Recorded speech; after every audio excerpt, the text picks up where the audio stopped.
Hello there. If you haven't seen part 1, there's a video of me shamoaning about the US Gold version, so you might want to moonwalk over to that video and take a look at it.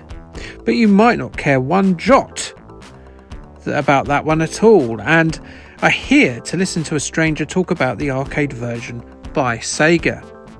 So you can just ignore what I just said. Look, it's all isometric, which you can see. You can see it with your own 2 eyes. I promise you that I'll go on to greater detail on this in about 3 to 4 minutes once I've finished talking about the movie. I'm not just going to mention that it's isometric and move on, don't worry. But let us talk about that movie, because it's very odd.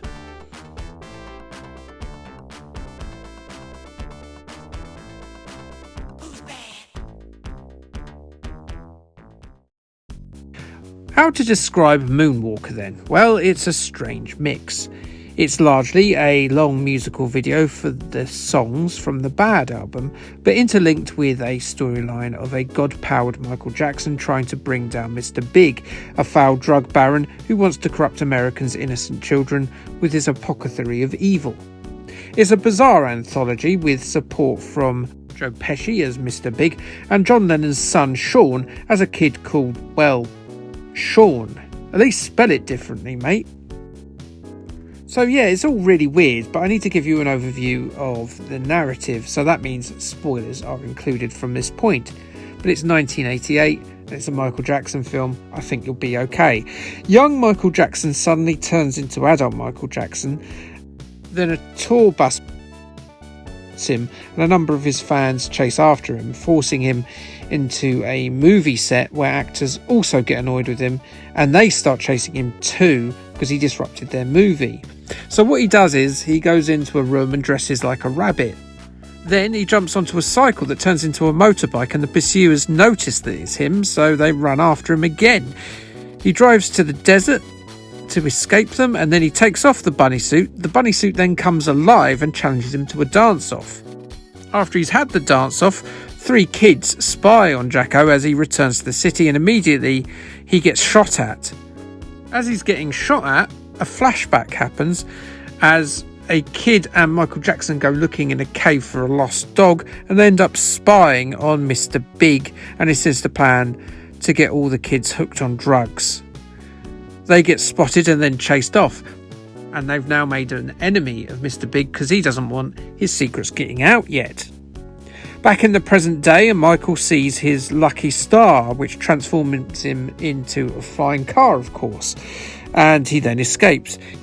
He then goes off to find the children, who end up being in a nightclub run by 1930s gangsters who don't much care for Jackson being there, but luckily he flicks a coin into a jukebox and makes everybody dance, and they forget about it. This bit goes on for a while. The youngest kid gets kidnapped by Mr. Big's goons, and then Michael finds them again and turns into a robot and then a giant spaceship in the last sequence to combat this weird turn of events. Yeah, that makes sense. So yeah, strange. It's helped somewhat by some incredibly good music and expert choreography from Jackson, but it's a tough watch. It's the very definition of a vanity project. Despite its strangeness and its unapproachability, it made $67 million from a $22 million budget and did reasonably well as a VHS release too, showing no matter how ropey the movie, it really helps if you've got the world's most famous pop star on hand.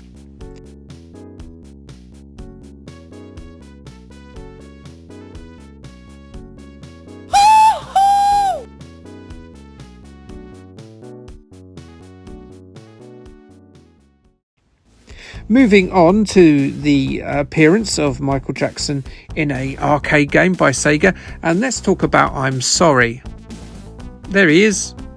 No, I'm sorry, because I led you a merry dance there. We are actually going to talk about the arcade version of Moonwalker.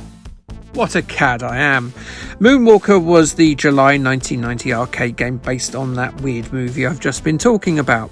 Jackson approached Sega in 1988 about developing a video game that utilised his likeness. And wouldn't you know it, he went and made two.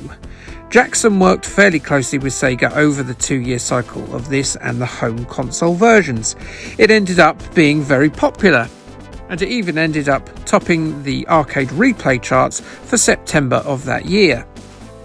So it's, I don't know, an isometric beat 'em up, I guess? Or is it a maze game?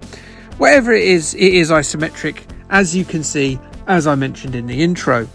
Michael, or yes, even Michaels, can shoot out of his or their pop star paws at their enemies. Holding down the button increases the range and power of the magical Wow Blast. But let's go back to the Michaels quickly. Are there 3 Michael Jacksons in the movie? No, but no one's going to want to play as John Lennon's kid, are they? I suppose they could have used the Jackson 5, but they're not in the movie either, so Tito, you're not required. It's Jacko, Jacko and Jacko if you want to play 3 players. And don't they look smart in their suits?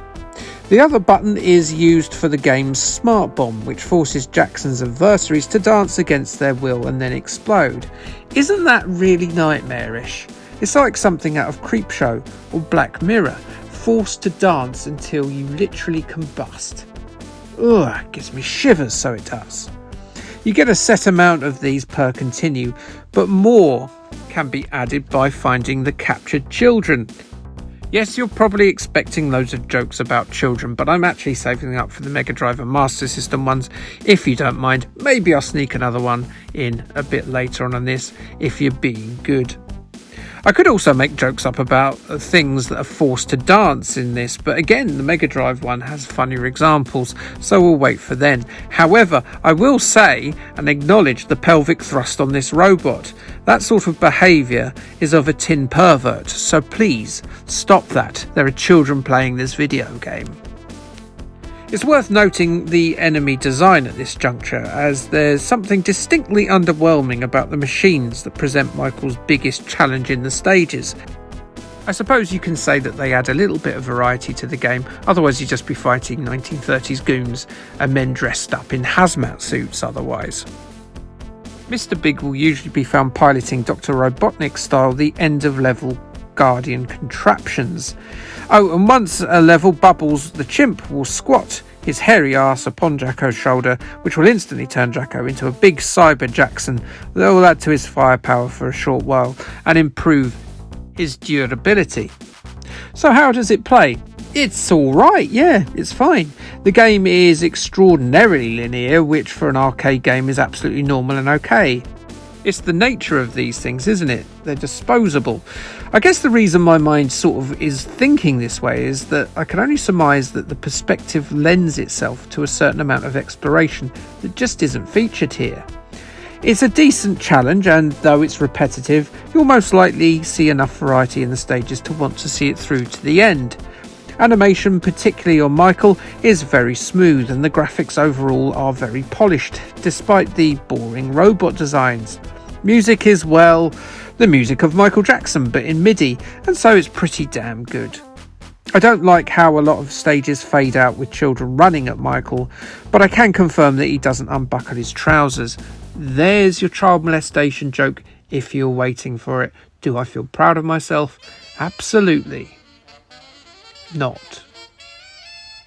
Reviews of the arcade were generally positive. CMVG stated that even if you didn't like Michael Jackson, you should give the game a go. It's a highly enjoyable coin-op, which you might find yourself becoming addicted to. They gave it a 90%. Sinclair user would occasionally dreamily look at the fantastic visuals of the coin-operated market and wonder upon its having more than 7 colours. And they were rather taken with Michael Jackson's game. They gave it a 92% in their review and said it's a really fun game. It's highly likely you'll want to play Moonwalker quite a bit. And so then, to close the Moonwalking trilogy, we had better look at the most highly regarded thriller of it, based on the off-the-wall movie And let me tell you, it ain't half bad. Yes, it's the positively dangerous Mega Drive and Master System versions. That was most of his good albums there. Aren't I clever? So like, subscribe, and K, thanks. Bye.